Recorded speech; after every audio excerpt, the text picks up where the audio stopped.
Hola, I'm Miss Nikki. Thanks so much for checking out Beginner Spanish for Upper Elementary. The goal of Beginner Spanish for Upper Elementary is to learn some basic vocabulary in Spanish. You can see in my class description exactly what the vocabulary is, but we'll be starting with the alphabet when they sign up at the beginning of the semester, and you can check for the class times in the class description for what's available and which week we're on in each class.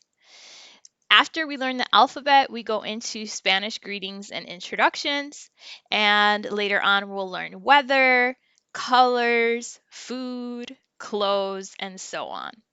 When students stay enrolled with me for a long time after we go through some of those basic themes, they have some exposure to practicing with sentences. We practice reading sentences and we practice speaking as they grow.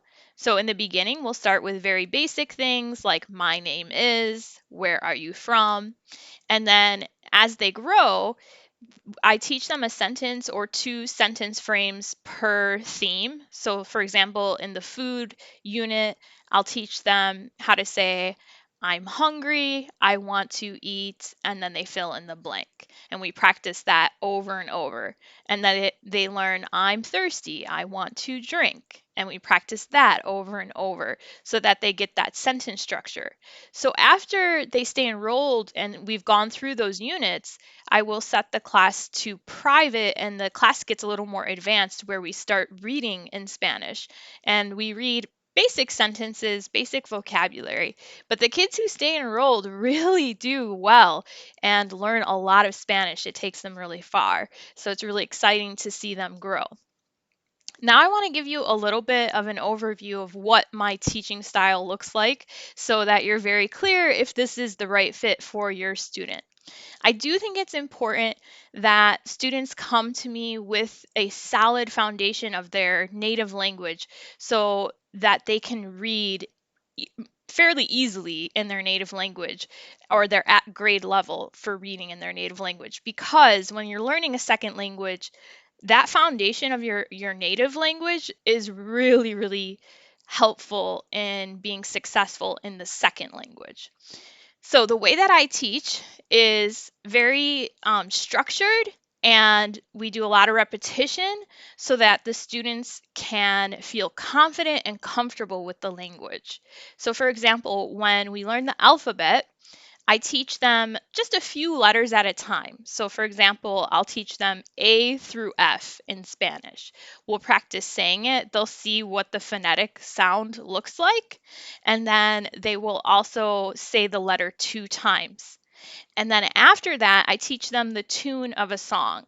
So the song goes, please forgive my voice, but this is the best way to learn the alphabet by using a song just like we do in English.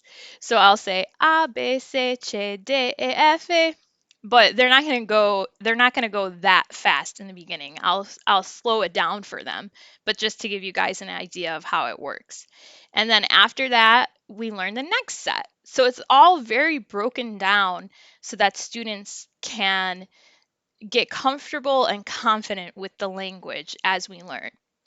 And then after that, after I teach them each section of the song, we listen to a song.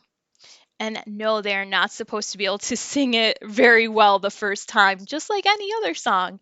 It takes some exposure to get used to it and hear those lyrics or hear the letters over and over.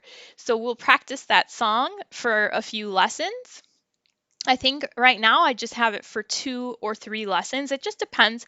Sometimes I'll do an extra lesson just depending on where the group is as a whole.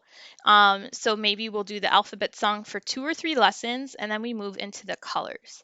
And then when I teach them colors, we also learn some nouns like animals so that they can see the context of the colors. They can learn the colors in context of a sentence. So we practice saying the blank is blank. So for example, the panda is white and black. The koala is gray. So that way they're not just learning colors, they're learning it in context and they also get to see the structure of how Spanish works. which is very important for language learning. This is actually a best practice for teaching a language, is to learn it in context of a theme. So, if you have any questions at all about my class, feel free to message me. There should be somewhere on this page where it says send me a message or send the teacher a message. If you don't see a class time and you want to request one, you can also request a class time. I hope you sign up for this class. I look forward to seeing your student in this class, and I'll talk to you later. Adios. Hasta luego.